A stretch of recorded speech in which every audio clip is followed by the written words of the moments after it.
Okay, so we're diving into something today that's really got everyone talking. That's AI. But not just AI in general. We're Mm. going deep on how it's shaking up the creative world.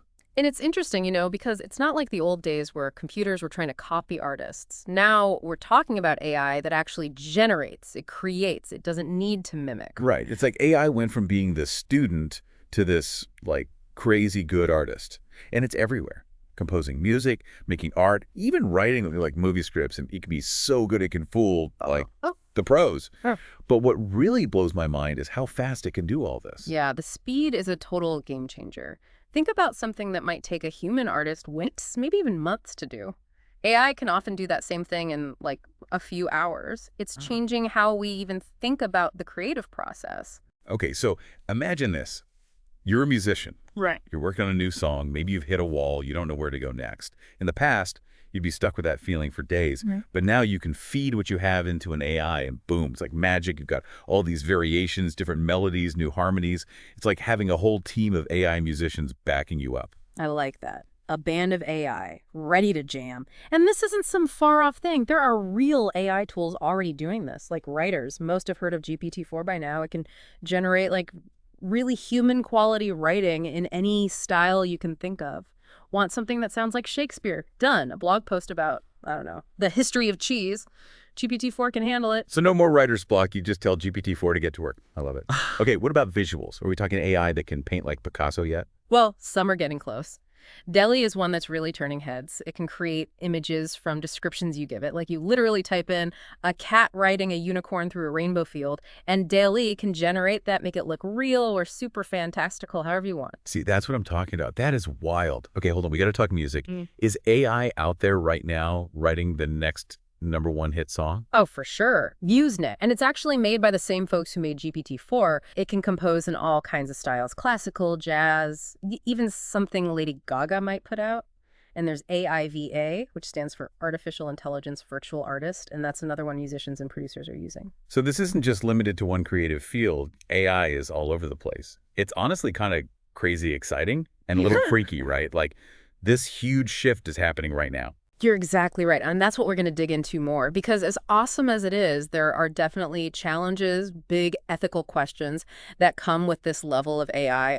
We can't ignore those. You've got my attention, that's for sure. Yeah. But before we go down that road, let's get into how AI is already out there changing specific creative fields. This is where it gets really good. So we got AI making waves, but I want to hear specifics. Where is this actually changing how things work? Like, what about the art world? Well, think about it this way. We're already seeing AI art sold in big-time auction houses. And not for chump change either. Some of this stuff is going for serious money. Yeah. Like that AI portrait that sold for, was it over 400 grand at Christie's? Yeah. That got everyone's attention. $430,000 to be exact. People were shocked, which I get. But you know what? It proved a point.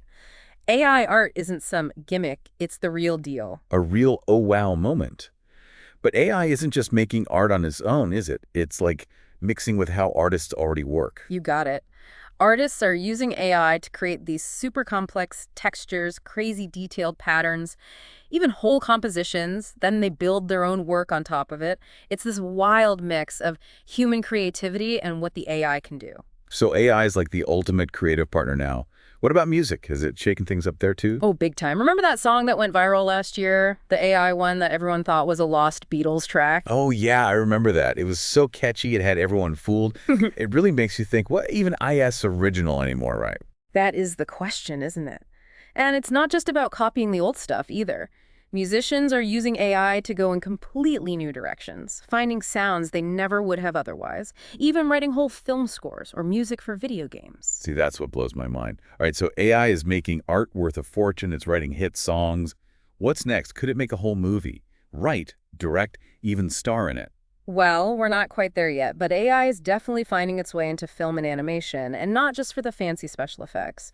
We're talking about AI helping to write scripts, come up with plot ideas, even create those super realistic 3D characters and sets you see in movies. Oh, hold on. Imagine that. You're pitching a movie idea, but instead of just talking about it, you can have the AI show them a scene right then and there. That changes everything. Absolutely, and think about what that could mean for filmmakers who are just starting out. AI could give them access to tools that used to only be for the big studios. It could really change the game for independent films. It's a lot to take in. But as amazing as it all sounds, there's also this feeling of, I don't know, uncertainty. Like some people are even scared of where this is all going. Are we worried about AI for no reason, or is there a downside here? That's the thing, right? We can't just focus on how cool it all is. There are challenges, big ones, and we need to talk about them. And I think a good place to start is this idea of democratization versus displacement.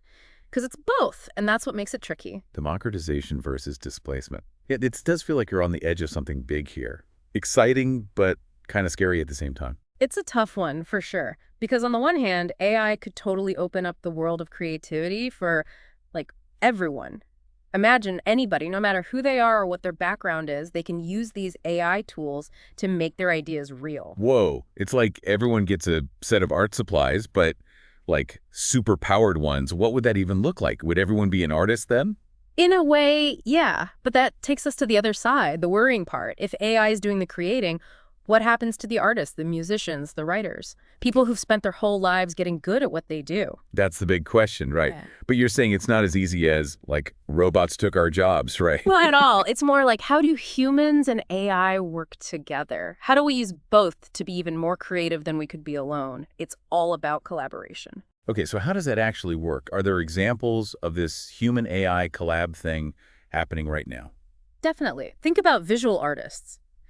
They're using AI to do things that would take forever by hand, like super detailed textures or patterns.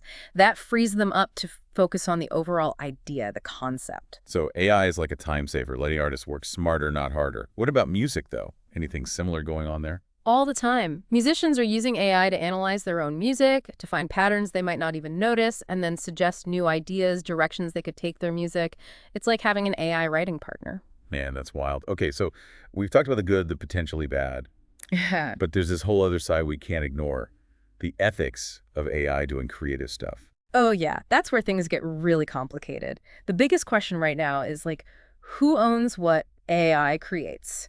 If an AI makes a piece of art or music, is it the person who made the AI, the person who told it what to do?